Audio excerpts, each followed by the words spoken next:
اب آپ دیکھیے، اب یہاں سے ختم کرتے ہیں، فضائل ختم کرتے ہیں، ہم نصیحت کی طرف نصیحت کی طرف آ جاتے ہیں۔ وہ اخذ اللہ میثاق النبی، اللہ تعبدوا باللہ شیئا،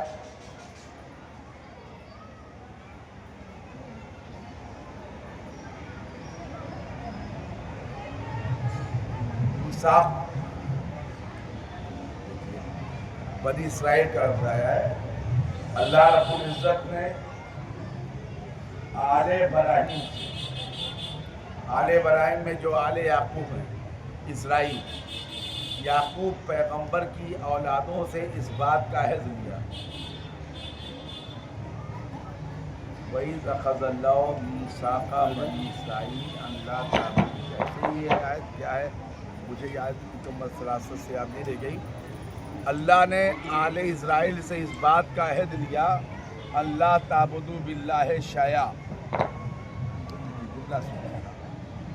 آپ اللہ کی عبادت کرو گے، سبحان اللہ سبحان اللہ پیچھے سے بولو، شرک نہیں کرو گے اور کفر نہیں کرو گے، اور اللہ تعالیٰ کے سوا کسی کی پوجا نہیں کرو گے، اور اللہ تعالیٰ کے سوا کسی کی عبادت نہیں کرو گے۔ میثاقہ بنی اسرائیل، یہ میثاق بنی اسرائیل جو ہے، جو اللہ نے لیا ہے، یہ عہد اللہ نے لیا ہے نبیوں اور رسولوں سے۔ سبحان اللہ کیا کس سے لیا ہے؟ نبیوں سے اور رسولوں سے لیا ہے۔ اللہ رب العزت نے نبیوں اور رسولوں سے اس بات کا عہد لیا ہے کہ اللہ کی عبادت کریں گے اور شرک نہیں کریں گے اور غیر خدا کے سامنے سر نہیں جھکائیں گے، اور اس بات کو یاد رکھیں گے کہ عبادت کے لائق صرف اللہ کی ذات ہے۔ وَبِالْوَالِدَيْنِ احسانًا، اور نبیوں اور رسولوں کو اللہ نے حکم دیا کہ ماں اور باپ کے ساتھ اچھا سلوک کریں گے۔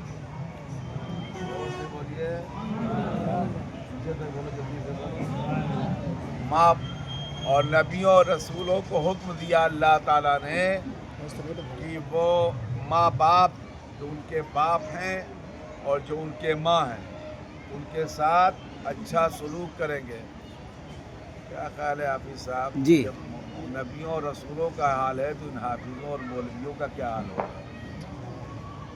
غور کرو جی داروں سے پڑھ نکلتے ہیں، یہ تو نہیں کہیں گے پہلا جاتے ہیں، لیکن کبر بہت بڑھ جاتا ہے، کسی رشتوں کا ادب کرنا نہیں جانتے۔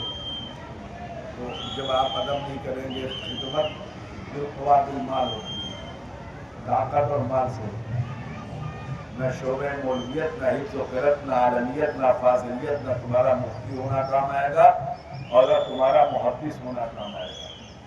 وَإِذْ أَخَذَ اللَّهُ مِيثَاقَ النَّبِيِّ، میثاق بنی اسرائیل، اور اللہ نے بنی اسرائیل سے اس بات کا عہد کیا ان لا تعبدوا باللہ شیئا، تو آپ کو جو رشتوں کا خیال کرنا پڑے گا۔ بولے گا سے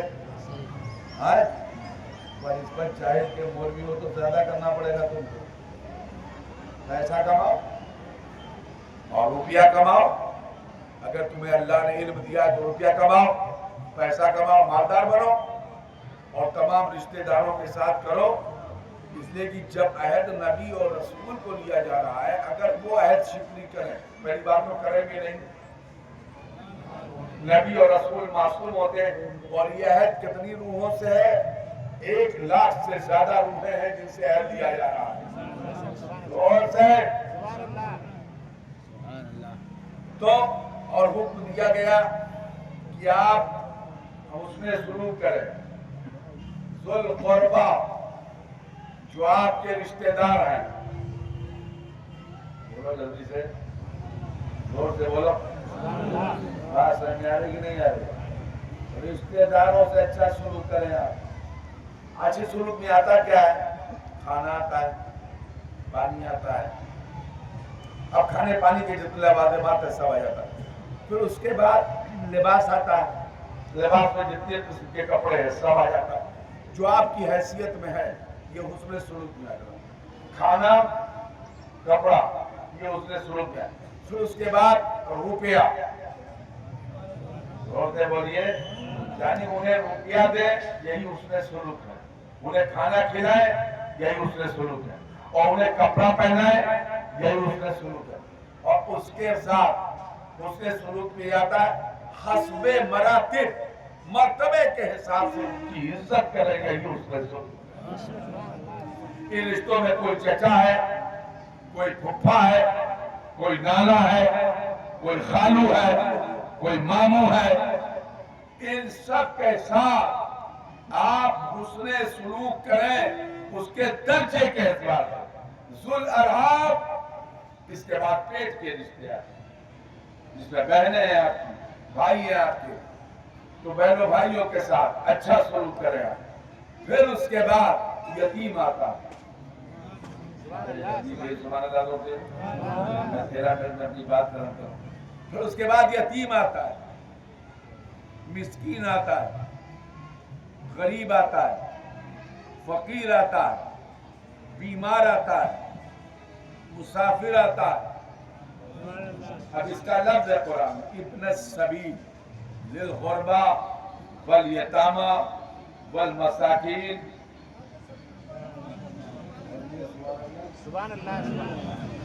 بات سمجھ آئی کہ نہیں آئی؟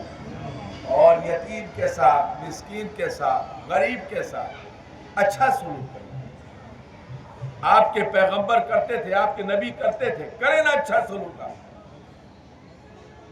آپ یہ چاہتے ہیں اللہ کے وہاں کوئی درجہ مل جائے اور پڑوسی بلشبا.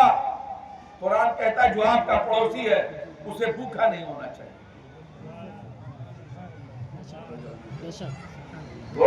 اب اس نے سلوک میں کیا آیا؟ اگر آپ کے پڑوس میں بچیاں ہیں, ان کی شادی نہیں ہو پا رہی ہے, ان کی شادی کروا دیں. مریض ہے, علاج نہیں ہو پا رہا, مل کر ان کا علاج کروا دیں. یہ پڑوس کا حق ہے. یہی حق رشتہ داروں میں, یہی حق یتیموں کے ساتھ, یہی حق بیواؤں کے ساتھ, مجبوروں کے ساتھ. ٹھیک ہے. اور نماز پڑھیے. کیا کیجیے؟ نماز. زور سے بولیے. نماز. زور سے بولو. آپ نماز پہلے پڑھتے ہیں, ایک حق ادا نہیں کرتے, صرف نماز. نماز صبح اٹھے آپ, اللہ اکبر اللہ اکبر, سوچے آپ اس سے پہلے کون سا حق ادا کیا. ظہر میں اللہ اکبر آپ نماز پڑھنے چلے گئے, سوچے آپ اس سے پہلے کیا پڑوسیوں کا خیال کیا آپ نے, یتیموں کا خیال کیا آپ نے, مجبور کا خیال کیا آپ نے. وہ چیزیں جو آپ کی عبادت کو اس کی بارگاہ میں قبول کروانے کا کوئی کام کیا آپ نے. اس لیے دیکھیں گے تو تفصیل آ رہا ہے قرآن میں.